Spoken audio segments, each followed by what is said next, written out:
what I'd like to talk about is just the theory and the concept of why your body would want to be fat or want to be thin.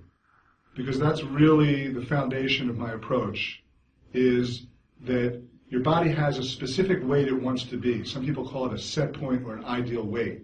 It might be 100 kilos, it might be 50 kilos, whatever it is. Your body has a specific weight that it wants to be.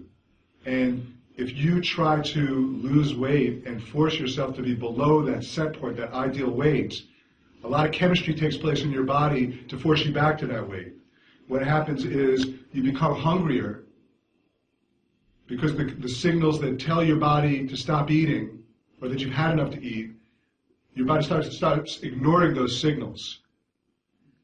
Also, your tongue becomes desensitized to sweet foods and fattening foods, so it takes sweeter and more fattening foods to satisfy you. So you crave sweeter foods. So you're hungrier, you don't get filled up as quickly, you crave more fattening foods and sweeter foods. Your metabolism slows down, and your body goes into a type of fat storage mode where it becomes very efficient at storing fat and resists burning fat. So all these things happen when you force your body to go below its set point or ideal weight. The exact opposite is true if you're above your set point. If your set point is 60 kilograms or 120 pounds or 150 pounds, whatever it is, I have to talk pounds and kilograms because I've got a varied audience. If you're above that set point, call it 80 kilograms or 180 pounds. If you're above that, let's say you're 90 kilograms or 200 pounds, the exact opposite happens. You're not as hungry. You don't crave fattening foods. You get filled up very quickly. Your metabolism speeds up, and your body becomes very efficient at burning fat. So the real key is understanding this set point. And the way to lose weight in a sustainable way is shifting that set point. From being, if your set point is 80 kilograms or 180 pounds and you want to be 70 kilograms or 150 pounds, how do you shift your set point? In essence, what I'm asking is, how do you get your body to want to be thinner? Because when your body wants to be thinner, it happens automatically. And that was my experience that I lived through. Because when my body wanted to be fat, there was nothing I could do to lose weight. I mean, I lost weight in the short term by dieting, but my body was fighting me, and it kept wanting to be fatter. My set point kept shifting, until I was over 400 pounds or 180 kilograms.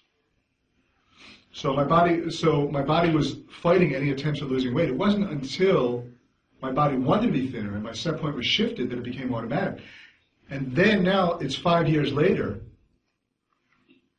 and I've been the same weight for 5 years, and I don't diet or measure calories or I'm not on a program. I do eat very healthy, but I crave healthier foods. My metabolism is very fast. I've got the metabolism of a rabbit. I mean, it's very fast. And I have a lot of energy, so I enjoy being active. So all these things happen when you shift your body's set point. And so the question is, why does your body want to be fat? Or why would it want to be thin? Why would its set point be at any given weight? And how do you shift that? That's what I want to talk about today. So in order to understand this question, you have to really understand the whole purpose of fat. Why do we have fat in the first place? We don't need it today, right? There's no real function for fat.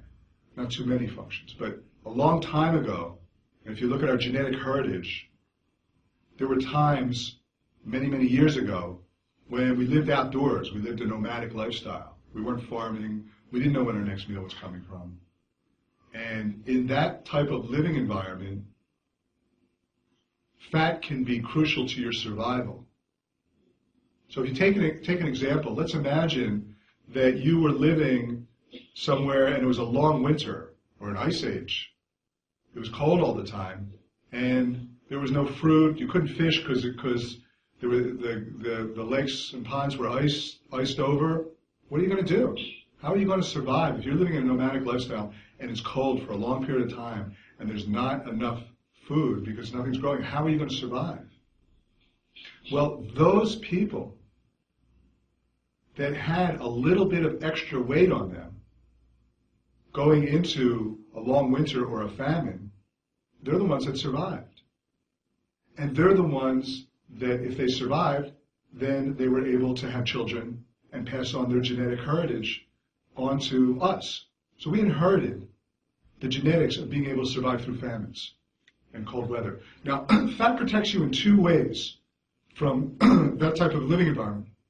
One is that it protects your body against the cold. It's a form of insulation.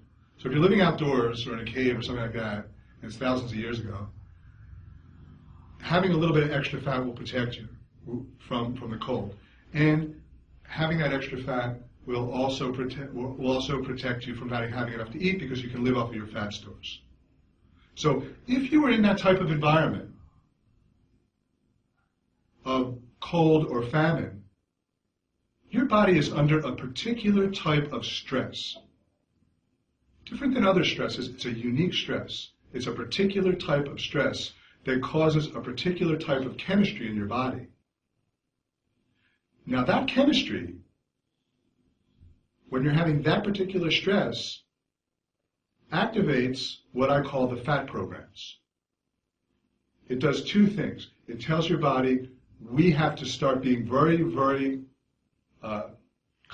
we have to start conserving as much energy as possible and start replenishing fat stores. So the first thing that happens is these fat programs get activated, and you start looking for, you're hungry all the time, as I said, your metabolism slows down, you don't want to be active. You have to conserve. This is survival. To your body, it's fighting for your life. And you have to understand that. So when these fat programs are on, it's not funny to your body, it's fighting for its life.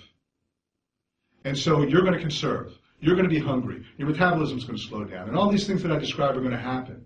And what is also going to happen is your set point is going to shift.